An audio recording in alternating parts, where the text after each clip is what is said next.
Teammate just died out there. So I like that. That's great awareness. He threw his stun grenade. He didn't get any hit markers on it. So that allowed him to make an informed decision saying like, hey, I didn't get any hit markers. Let me go around the other way to see where the enemy's at. That's great, smart thinking. That's definitely something that you guys can take away from watching this video. All right, everybody, welcome back to the channel. So today we are going to be continuing the series of huge mistakes you are making in Call of Duty Cold War. I just want to preface this with the fact that if you want me to review your gameplay, do not send me direct messages on Twitter or Instagram. There's only one of me, so I can only, you know, go through so much at a time. Actually, just got a message right now, speaking of the devil. So that's why on Twitter, I made this tweet and I pinned it so it's easy for you guys to find, is if you wanted me to review your Cold War gameplay, reply to this tweet below with your links. It's easier for me to have them all in one place. Thanks. So you're going to go to this and then you're going to click this comment button and then you're going to reply to me with your gameplay that you want me to review. Now keep in mind, I was looking through these and I saw this 80 and 20 gameplay. You know, quite literally, there is nothing that, you know, I can explain to help this guy out. I mean, what kind of help does this guy need? No hate at all to the guy, but this series is about just people who genuinely want to improve at multiplayer. So that's why, you know, I'm not even going to bother to watch this because I would rather spend my time watching somebody who actually wants help. I'm going to start off with the person who submitted their gameplay first. And it looks like it's probably going to be this guy right here, December 17th. This video has been removed by the uploader. Okay, we're going to have to move on to the next one here. It's not even available anymore. This guy right here says, just hopped on to capture some gameplay. Once I saw this tweet, I can identify a lot of the mistakes I made, but some I don't notice it, so it'd be amazing to see someone else's opinion. All right, seems fair. Once I'm done watching your gameplay, I will let you know that I've seen it. And one last thing, I need to emphasize the fact that this is strictly for the community. This is not a class set of video where I'm making these videos to gain more subscribers and grow my viewer base. It's not all about that. This is strictly for you guys. So if you guys continue to show the support on this series, I will continue to make these videos, so make sure to drop a like on this video if you want me to continue this series.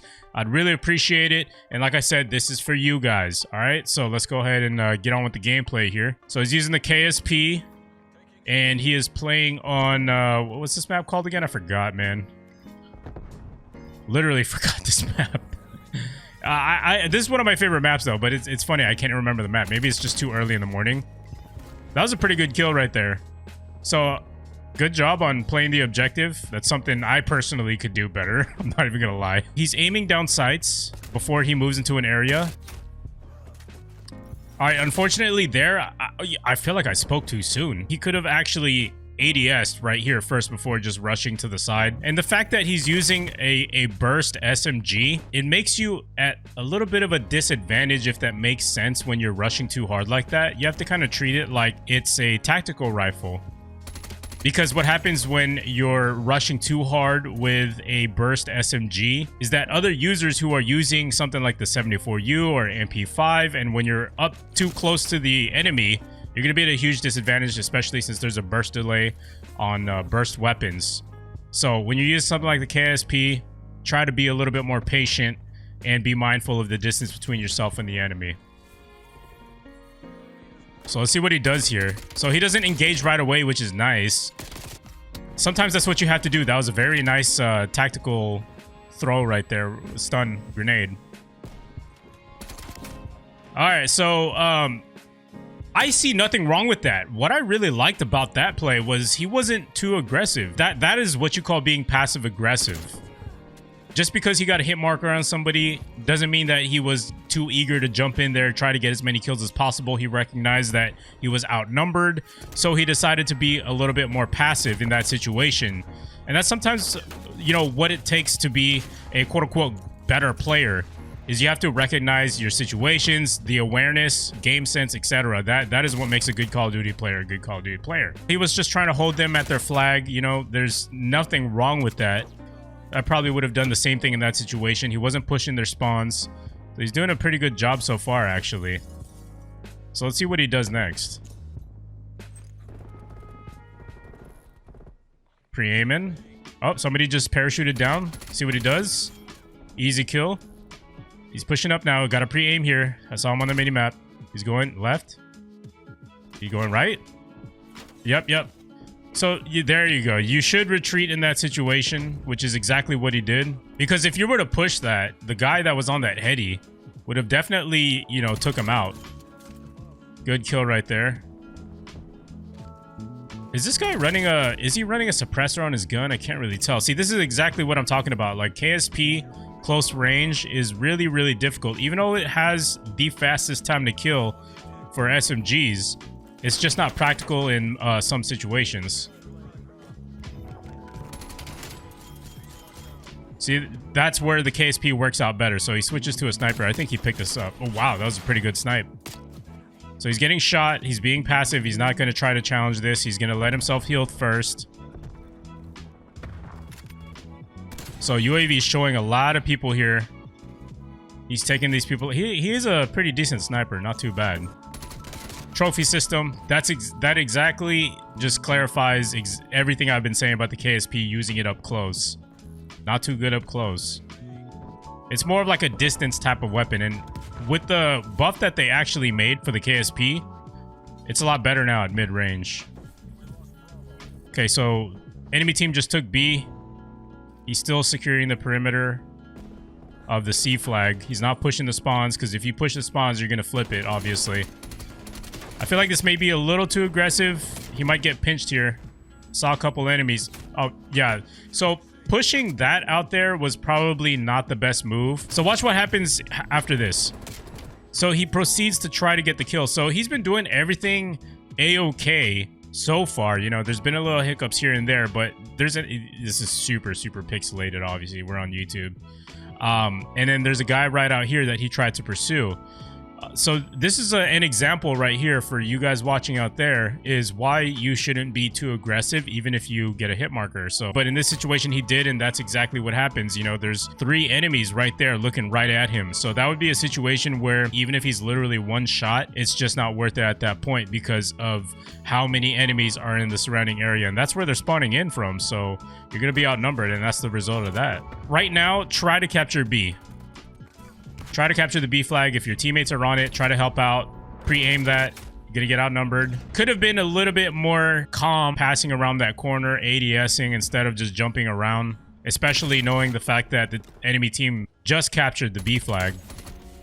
There's one more in here. That was a good kill.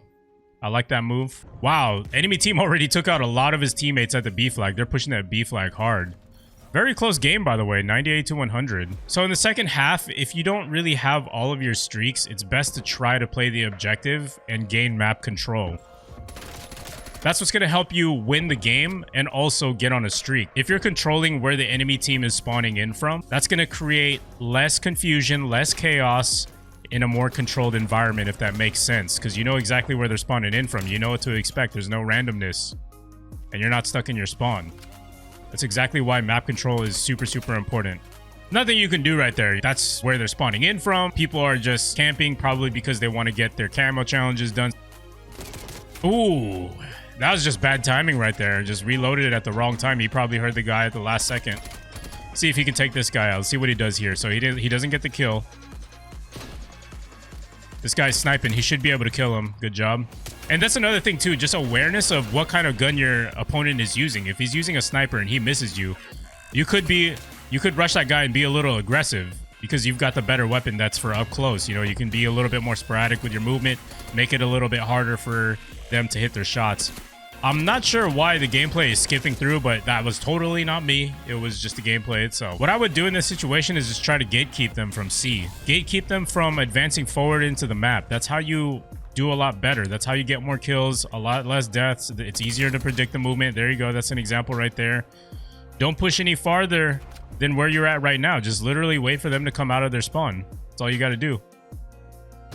So there's a counter UAV right now, so you have to be more aware of your surroundings. You can't rely on your minimap in this situation. Teammate just died out there.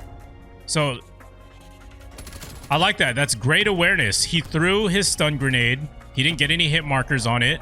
So that allowed him to make an informed decision saying like, hey, I didn't get any hit markers. Let me go around the other way to see where the enemy's at. That's great, smart thinking. That's definitely something that you guys can take away from watching this video. So we got one guy pushing the B flag. No one's watching this part of the map, so that's a great move to go over here and cover this area, cover more ground. So I think a teammate took him out already, so there's no point in checking out that area. He just stole his teammate's kill. Nothing wrong with that. See where he goes now. Definitely check out overlook the C area. One thing that you also have to be mindful of is to fill in those lanes correctly, because if you're occupying an area where you already have a lot of teammates, you're more susceptible to get flanked and, you know, killed from behind. That's why it's best to cover more ground.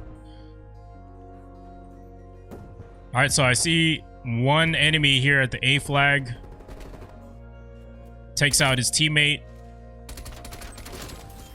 All right, so being aggressive in that situation was not a bad choice because the enemy was one shot. He was reloading. You know, when you see an enemy that's one shot, it's okay to be aggressive in that situation because you know they're vulnerable. So those are just some of the signs that you have to be aware of when you're trying to decide, okay, can I be passive aggressive? Can I be just passive, or can I be aggressive?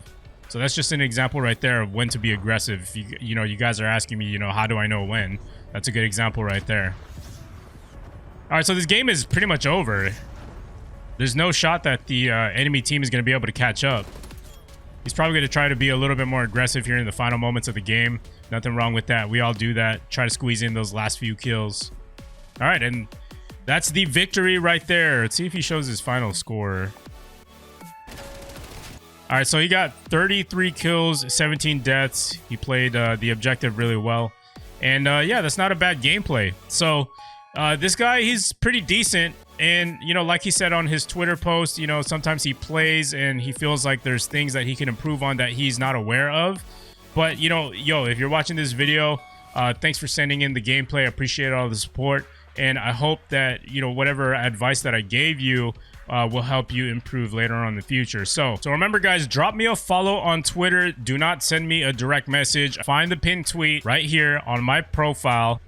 Press this, and then you're going to put @RealTurboMan right there. And then you're going to leave your link. Once I get to yours, I will let you know that I've seen your gameplay. And that's pretty much it. Hopefully you guys did enjoy this video. Remember to drop a like on this video if you want me to continue the series. I will happily continue the series. I will try my absolute best to get this out every week. You have to understand that there's a lot of content being put out for Black Ops Cold War and Warzone.